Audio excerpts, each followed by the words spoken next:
Hi guys, welcome back and welcome to my April roundup. This is where I do a little roundup of the products that I've been using throughout the month of April and things that I've really been enjoying. I also include things that I may have spoken about throughout the month and I may have now changed my mind about. And I also talk about staples that are worth mentioning. So products that I've had for a while, because of course it's not all about newness, it's also about using up what we already have. So I'm going to be starting off with skincare.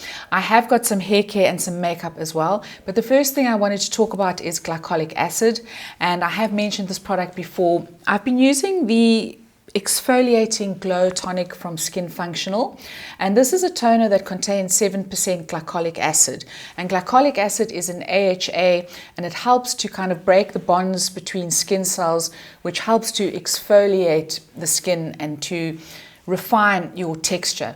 Now, I do have quite textured skin. I've got enlarged pores, and I find that glycolic acid really helps in terms of refining my skin, or at least trying to. So it really is a good product to use if you do have quite a lot of congestion or you have rough skin texture. And combined with the Glow Tonic Lotion, I've also been using something from Neostrata, and this I've had in my stash for a couple of years now. I do reach for it from time to time, but I've really been amping up the use just to try and get the most out of it. And it is a lotion with 15% glycolic acid. Now this, they only suggest you use once your skin has acclimatized to at least a 10% glycolic acid. So I did have the 10% lotion as well, which is now finished. So I've stepped up and moved to the 15%. And I use this 3 or 4 times a week in the evenings. And I find that it really is a brilliant one, again, for just refining your skin texture and giving you a very gentle exfoliation. So that is the Lotion Plus from Neostrata. I really do rate Neostrata, and would love to be using all their skincare products if I could afford them.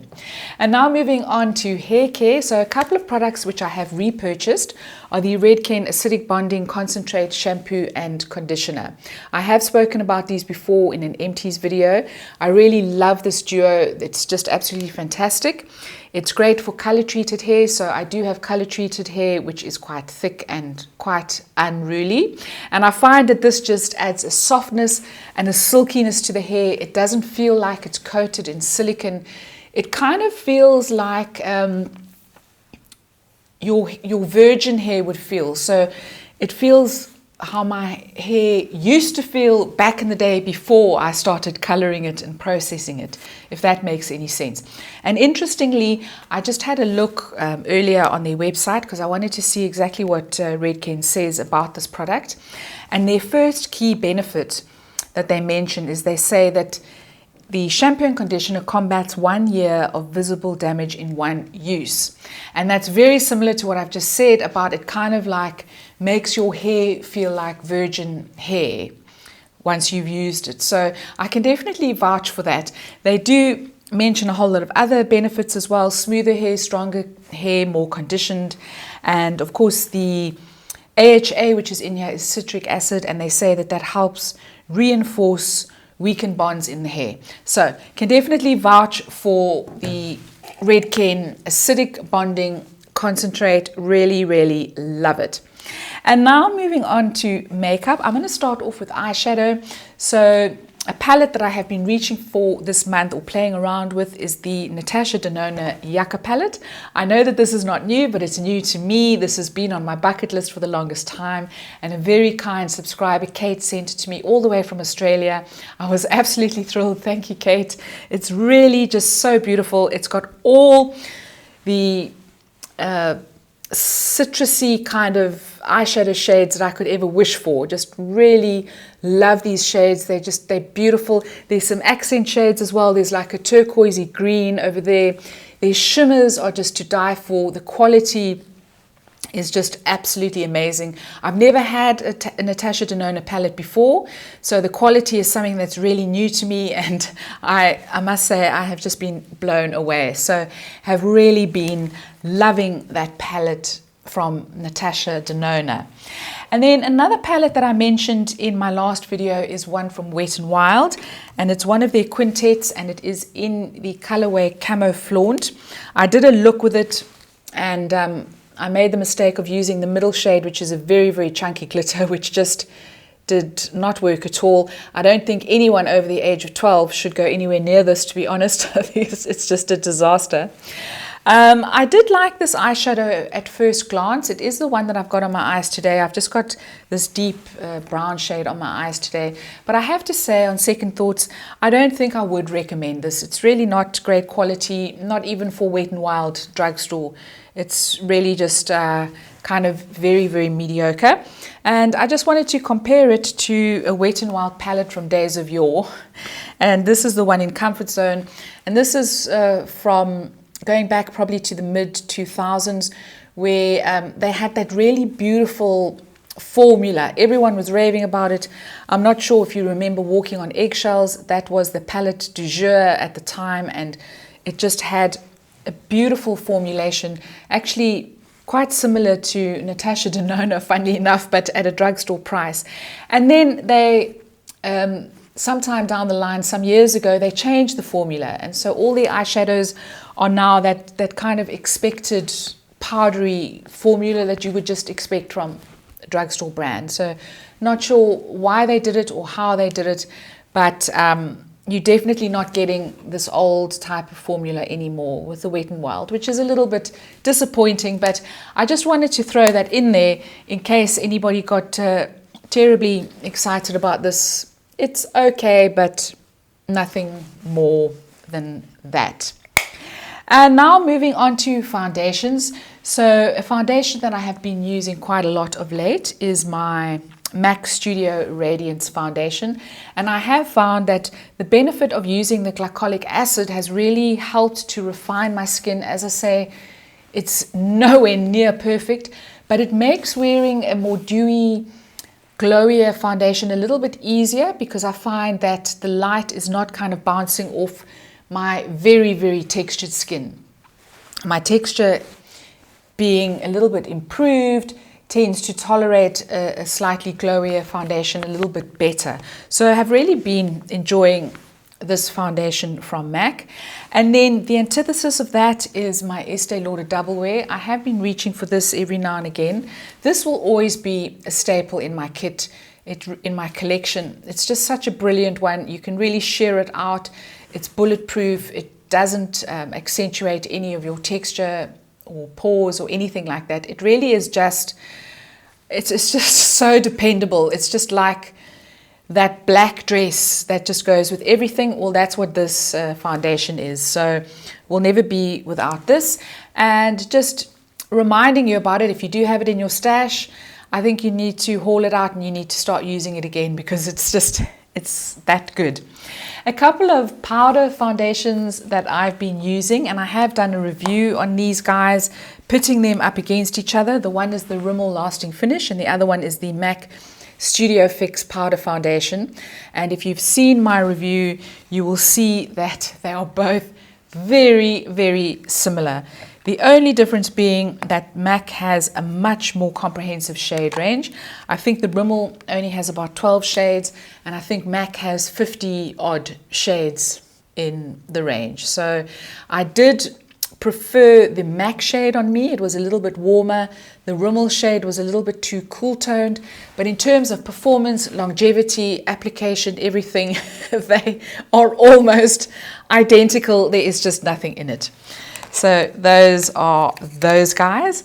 And now on to blush. So in my last video, I spoke about the Wet n Wild Marilyn Monroe blush. This is the limited edition that I picked up, and I fell in love with the shade. It really is a beautiful, universal, rosy shade. It is the one that I have on my cheeks today, and I loved it. And when I looked at it, it looked like it had a really sheer kind of luminous finish. But when I started applying it, I saw that it does have some silver micro glitter in it, which is really not even visible in the pan. So I don't know how they do that. I just don't have a clue. But you honestly cannot see it with the naked eye, and still you until you start applying the blush. So the jury is out. If you don't like microparticles of silver glitter in your blush, you are not going to like this.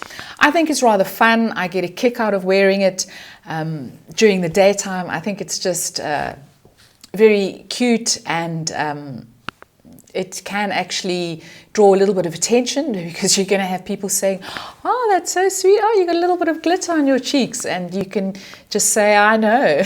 So that's how I wear it. But having said that, if you love this kind of shade but you are looking for something that's a little bit more matte, then I can recommend one of the MAC blushes. This is in the shade Pinch Me. It is a matte sheer tone blush. It does give you a sheer wash of color, but very, very similar to the Wet n Wild, just without the glitter.